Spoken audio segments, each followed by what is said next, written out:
There are so many issues with evolution in Pokemon, but these are the top five.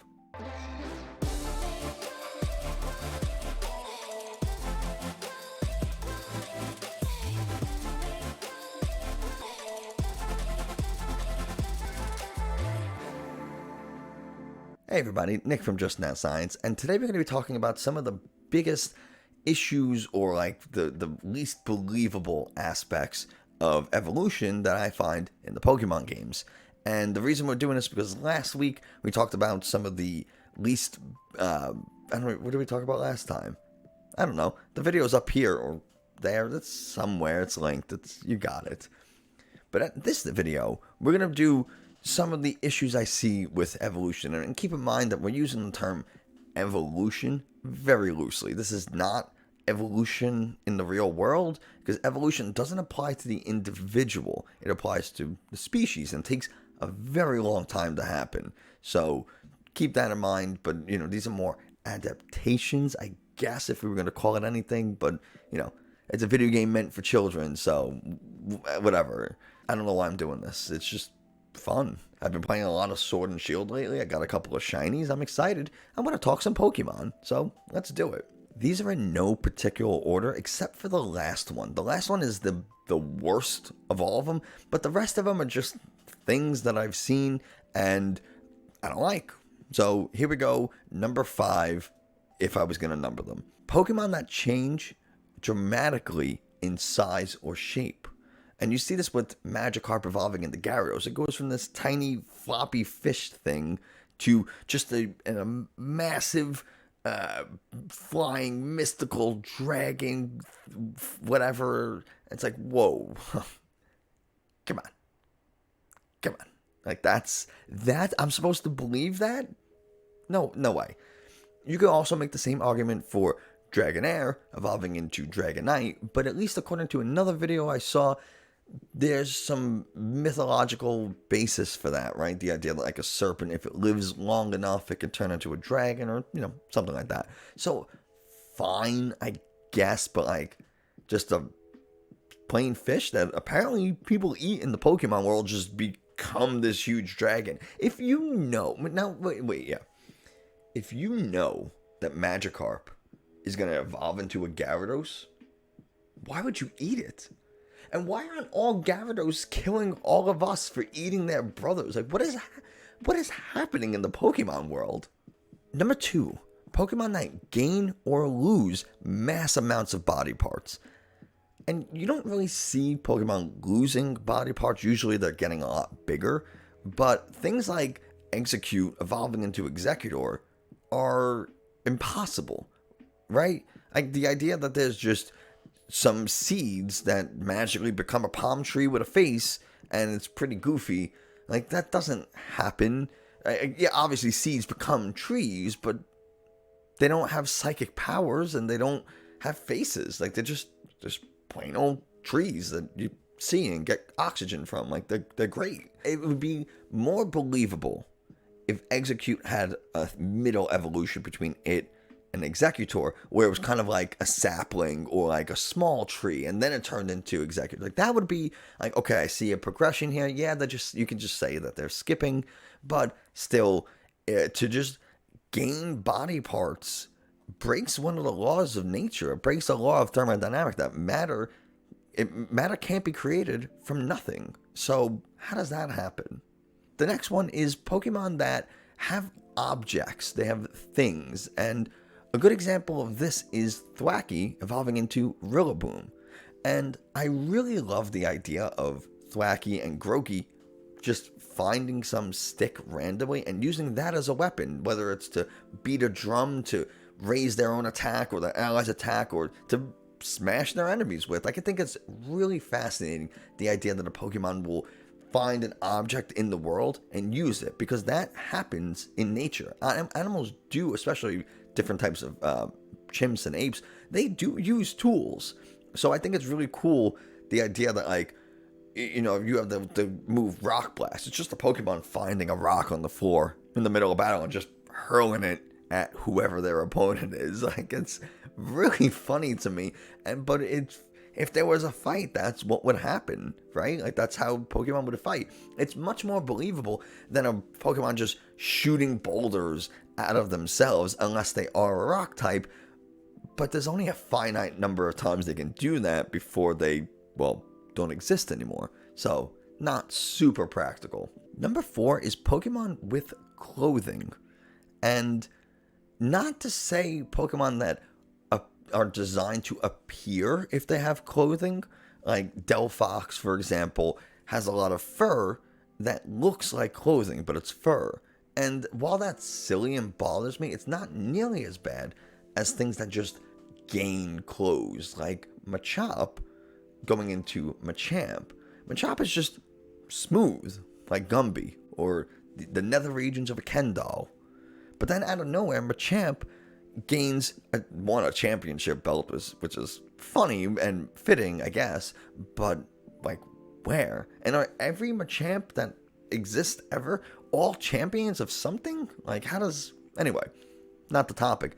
But the idea is, I think even Machoke gains like those black trunk type underwear, and I find it really funny. Like, to me, it's the creators or the designers saying, yeah, Machamp, huge, ripped, forearms, can punch a Pokemon over the horizon, and also just a huge dong. Like, it just has a hog. And maybe I'm the weird one here, but the second I see it going from nothing to we need to censor this, makes me think that something's happening, right? Like, tell me in the comments if you think I'm being ridiculous or not, but I think I'm right. Also, just another quick one. Conkeldurr or Timburr and that line, they all have, one, different objects, and two, why do they have them in the first place? I can see Timburr, right? Timburr, it just has a log. Maybe you found it in the woods. Cool. Uses it as a weapon. Got it. Not really much of a problem. But then it evolves into whatever the hell it evolves into. I don't remember. And now it has a steel beam. So, does that mean canonically, like, the wood transforms into steel? Or once you hand a Timburr a steel beam, it becomes whatever the evolution is? And then Conkeldurr has 2 massive concrete pillars. And it's like, does it need those to live? Because it's like always leaning on them and walking with them. It's just a Pokemon that really skipped leg day. Like, what is happening there? And that's the kind of stuff that I'm talking about. The underwear with Machamp is funny because it's hiding his massive dong, but the Conkeldurr just doesn't make any sense. How does a trainer reasonably give Conkeldurr steel concrete beams, or does it take it from a building or construction site, which would seem very hazardous? The last thing, and I think the most crazy of all of them, are Pokemon that change from four-legged to bipedal, or vice versa. Granted, you don't see Pokemon going from upright to 2 legs, or to 4 legs rather, very often. If I can't even think of one off the top of my head, but after 800 iterations, I'm sure it exists. You do see 4-legged to bipedal, and I understand the thought process behind it. It's like, here's this cute little thing, and it's growing up, and now it's this big, sophisticated, whatever. And an example of this is Fennekin into Braixen, and eventually Delphox. So, I know we talked about Delphox before, but we're going to do it again, so deal with it. And Fennekin, 4-legged, right? 4-legged, cute little fox. Cool. All for it. But the problem with going from 4-legged to bipedal, well, there's a lot of them. And that thing right there, that's how I'm going to show you how big of a problem it is. This is an actual animal vertebrae. So this is the protective bone that surrounds your spinal cord, and you can see the hole where the spinal cord would travel through. In humans and other animals that are bipedal, we stand up straight, our spinal cords are upright. They travel perpendicular to the floor. And animals that are 4-legged, well, their spinal cords are not in this direction. Their spinal cords are this way, right? The spinal cord runs horizontal to the floor, which means in order to go from four-legged to bipedal, all of your spine has to shift 90 degrees, which is just impossible within the confines of your body. Like, it just can't happen. Also, in order for your spinal cord to reach your brain, it has to enter your skull. And there's a hole at the base of human skulls called the foramen magnum, which is the part of the skull that opens up to allow your spinal cord to enter. In humans, it's on the base, it's on the bottom, right, where your neck meets your skull, obviously. In animals, it's in the back, right, when that bony protrusion on your skull is. It's called the occipital bone. So you'd have to change that as well.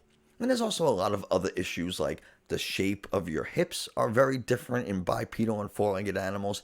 The length of your limbs are very different, right? The length of our arms are not as long as our legs. And that makes it really hard to walk on four legs. If you've ever done it as a child or an adult, you'll know that you'd wind up doing like a V-shaped thing because your limbs are all different. Well, not all different, but your arms are different length from your legs.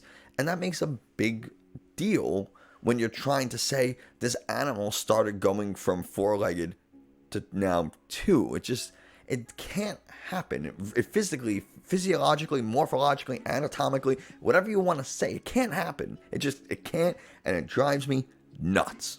Anyway, that's going to do it for us today. I hope you enjoyed, maybe learned a little something.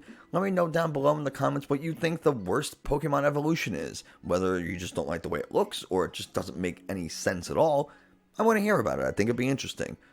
Also, if you enjoyed this type of content, me and my fiance Lauren, we do a weekly science comedy podcast called Just Now Science. And we do basically this.